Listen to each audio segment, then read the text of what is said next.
जो कि मैं आपसे कह रहा था, दो सर्वे जो और आए हैं, एक आया चाणक्य टुडे का, तो उन्होंने वही 190 के ऊपर दिया है बीजेपी को, और दूसरे ने वही 150 160 वोट 5 का जो आया है उन्होंने वैसा सर्वे दिया है। आप कह रहे हैं 190 भी नहीं हुआ तो 70 पार तो हो गई, 170 प्लस। नहीं, उससे ऊपर 190 हो तो कोई आश्चर्य नहीं। मैं तो कह रहा हूँ 200 भी पहुंच जाए तो कोई आश्चर्य की बात नहीं।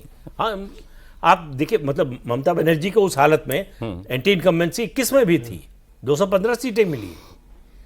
तो ऐसा नहीं है। और ये जो होता है ना कि 30% मुसलमान, 30% मुसलमान, 70% हिंदू है भाई, 70% भी उसका मिल गया बीजेपी को, तो 49% वोट हुआ। ठीक है। और 49% का मतलब है जो ममता को मिला था उसमें से कम होगा ममता का। दोनों चीजें देखिए, बीजेपी का बढ़ेगा हिंदू वोट और ममता बनर्जी का कम होगा, तो वो डिफरेंस को और बड़ा कर देता है। ठीक है। तो इसलिए उस 30% से कोई फर्क नहीं पड़ने वाला है। वरना आप देखिए उत्तर प्रदेश जैसे राज्य में जो है वो संभल की सीट बीजेपी कभी जीत सकती है। ठीक। और जो आप अभी आप कह रहे थे कि जैसे सर ने भी कहा कि भाई लोगों को अगर ये भरोसा चाहिए था कि क्या बीजेपी अगर जीतती है तो क्या ये हमको बचा लेंगे, या कोई हमारे पीछे खड़ा है कि नहीं है, तो वो आपने कहा कि वो उनको नहीं मिला, लेकिन तब भी लोगों ने मन इस बार बना रखा है कि जिस तरह से सेंट्रल फोर्सेस को तैनात किया गया उससे भरोसा। उसके बाद जो कहा गृह मंत्री ने कि चुनाव के बाद, मतदान के बाद भी सेंट्रल फोर्सेस रहेंगी, तो ये एक एश्योरेंस हुआ कि पिछली बार की गलती बीजेपी दोहराने नहीं जा रही। और वो तो पूरे इलेक्शन में आपको दिखाई दिया जिस तरीके से सेंट्रल फोर्सेस ने ही नहीं बल्कि स्टेट पुलिस ने भी, उन पर जो आरोप था कि ये बिल्कुल एक एक्सटेंशन की तरह, पार्टी के एक्सटेंशन की तरह काम करते हैं, इस बार उन्होंने भी सेंट्रल फोर्सेस के साथ साथ काफ़ी न्यूट्रल उनका बिहेवियर रहा है। कई वीडियोस में हमने ऐसा देखा, खबरें ऐसी आती रहीं। और जहाँ तक बीजेपी के लड़ने का सवाल है तो वो कल रात को भी प्रूव हुआ। ममता बनर्जी को 4 घंटे स्ट्रांग रूम में बैठना पड़ा, तो सामने शुभेंदु अधिकारी ने अपना आदमी बैठा है कि तुम सामने बैठोगे।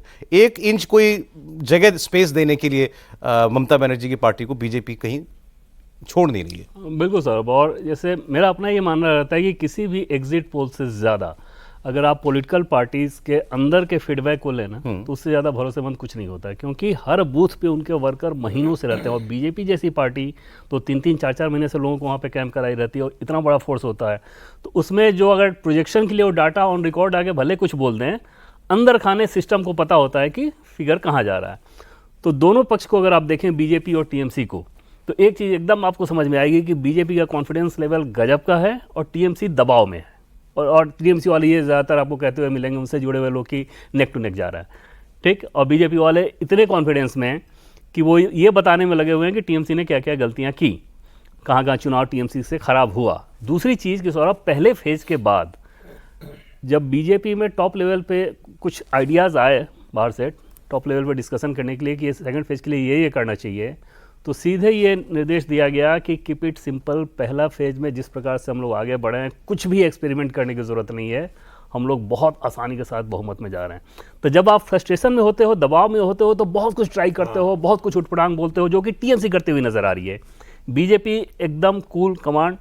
आज के 2 दिन की अगर बैठक की बात करें सौरभ, हाँ, ये बीजेपी काउंटिंग डे को लेकर के क्या बैठक कर रही है? अब सोचिए, काउंटिंग डे के बैठक, जैसे पहले मैंने आपको बताया था कि बीजेपी का मानना था कि 2021 के विधानसभा चुनाव में हमारी 50-55 सीटें ऐसी खराब हो गई जो कि हम जीतते, लेकिन काउंटिंग में हेरफेर हुई, गड़बड़ी हुई, हमारे लोगों के साथ को या तो भगा दिया गया या फिर हमारे लोग बहुत इक्विप्ड नहीं थे इंफॉर्मेशन के मामले में। तो ये 2 दिन की बैठक है। आज 3 बैठक, कल 3 बैठक।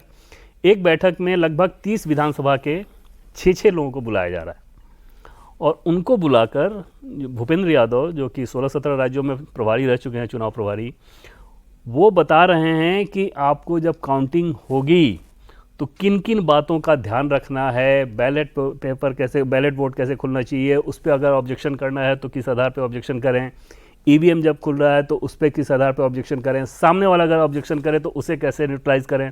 उसके पीछे वजह यह है सौरभ कि बंगाल एडमिनिस्ट्रेशन के जो लोग काउंटिंग में लगे रहेंगे, उनका 3-3 4-4 बार का एक्सपीरियंस है काउंटिंग कराने का, ज़्यादातर का।